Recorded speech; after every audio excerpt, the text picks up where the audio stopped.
Okay, so ether, you know what an ether is already in many ways because we've talked about it so many times. Two R groups and an oxygen, right? That makes an ether. The R groups can be it could be anything you can think of with a carbon, like alkyl, aryl. Aryl's aromatic, like benzene rings. It could even be a vinyl group, but it can't be like this because this is an ester, right? So some functional groups have ether oxygens in them, but because we classify them as a different kind of functional group, you have to know it as a functional group. So that's an ether, and this is an ester. And the ester functional group is that, and then you can put R groups on either side of that. I don't know why I didn't just hide these slides, but ethers are all over the place. So,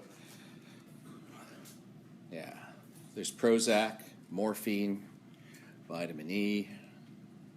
So let's talk about naming of ethers. Okay, so I don't usually make you learn common names, but I'm going to make you learn some common names.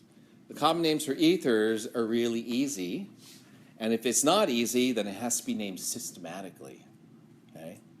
So what do I mean by easy? Well, this one, for example, has a methyl group on one side and an ethyl group on the other side. So it's just in alphabetical order, ethyl, methyl, ether.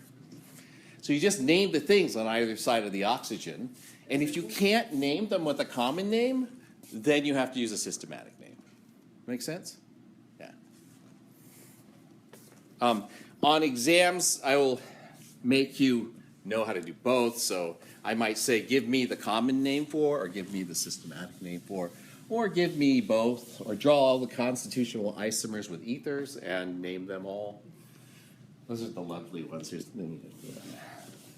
I can see the smiles already. There might be grimaces, I'm not sure. Yeah, so this is T-butyl methyl. So butyl, right, says T-butyl methyl ether. Or tert. I always say T, but it's tert-butyl. Okay, so systematically is pretty easy too because we treat the ether functional group as a substituent on an alkane. So like a chlorine or a methyl or what else have we learned? I think that's all we've learned. Alkyl halides, right? We name them the same way, except ether functional groups, you have to name the alkyl part, and then it's connected by an oxygen, so it's called an alkoxy group. Right? So that would be ethoxy. The parent chain is just the longest chain in the structure. So if it was like this,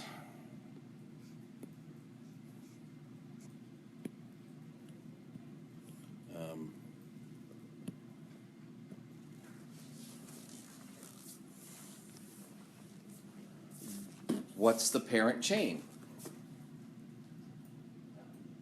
How many carbons in the parent? 4, yeah, so 1, 2, 3, 4. I would count this as 1 here,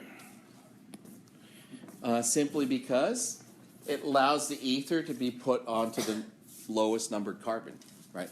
The rules are still the same. First functional group gets the lowest number. So that one would have a name like 2-chloro 1-ethoxy butane. 2-chloro. Yeah, there's a chlorine on there. Oh, I thought that was sorry. Oh, this guy down here? Yeah, the parts were in my way, so. I'll call it whatever you want then. 2-chloro. 3-chloro? No. Are you counting from the oxygen? Counting from the first carbon.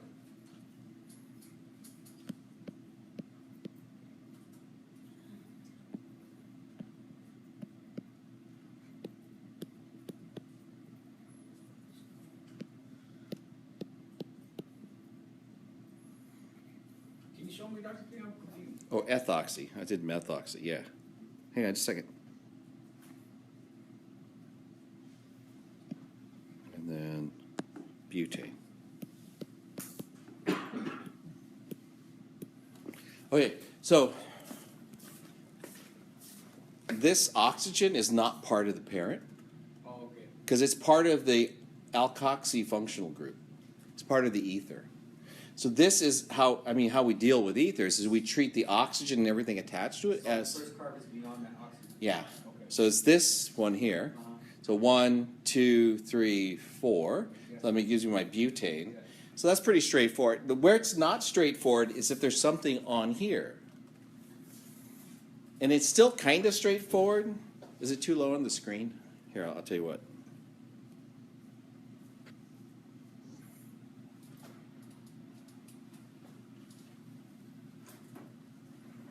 Hang on.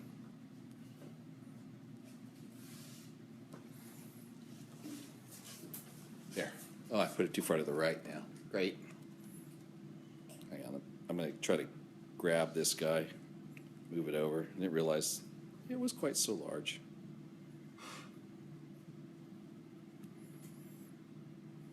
There. So that's what we were dealing with. So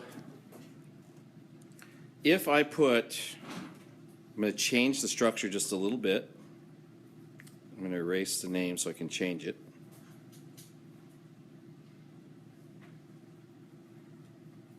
If I put a chlorine or bromine over here, let's say. Okay, so now you have to, the substituent is a little more complicated, right?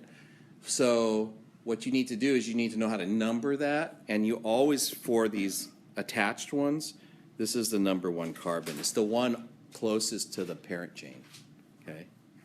So this is 2. So when you name this, then it's the same as before. It's 2-chloro.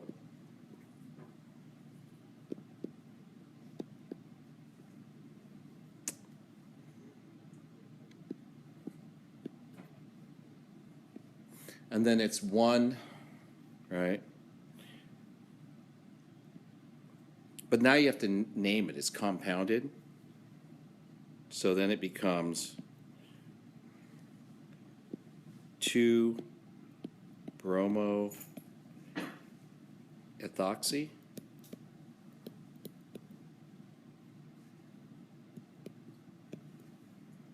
So that bromide, you don't get the, It doesn't get the lowest number. What gets the lowest number is the end that's closest to the parent chain. okay. Okay?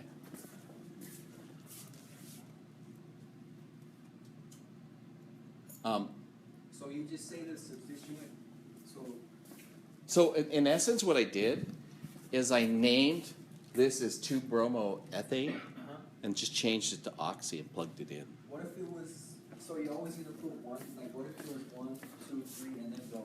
Yeah, okay, so again, one of those ones that becomes more complicated, right? So let's say this is the parent. I'm gonna use P, they don't use P, but I'm gonna say P, that's the parent, okay? And it was like this. Let's say it's that. 1, 2, 3, 4. So the parent is attached to the end, closest to the functional group. So this side, this gets the lowest number. You wouldn't go 1, 2, and 3. Okay. So now this becomes 2. This is now a 2-butyl group. That's like this guy here, right? So this becomes 1, whatever this, because if it's on the number 1, let's say 1, whatever's attached, but 2-YL. So then it's an ether, so it's 2-butoxy, or but-2-oxy, right? You put the attachment point in the name. Okay, so I'll be honest with you, I hate naming ethers because there's another way you can do it, right? And one of the accepted ways is to say that this is still 1, and it's a 1-methyl propyl That's group. what I see. Yeah. Yeah, and that's accepted. So if that's what you do on a test, that's not what I'm telling you to do, but if that's what you do on a test, I'll still mark it right. Yeah, so ethers, especially cyclic ethers, are a real pain to name sometimes. Because they allow you to, like IUPAC has a preferred nomenclature, and then they have acceptable nomenclature. So in this, for naming an oxygen, in this case, it would be 1 methyl and then 2 propyl. No, 1-methyl propyl. 1 methyl. Yeah. If it was,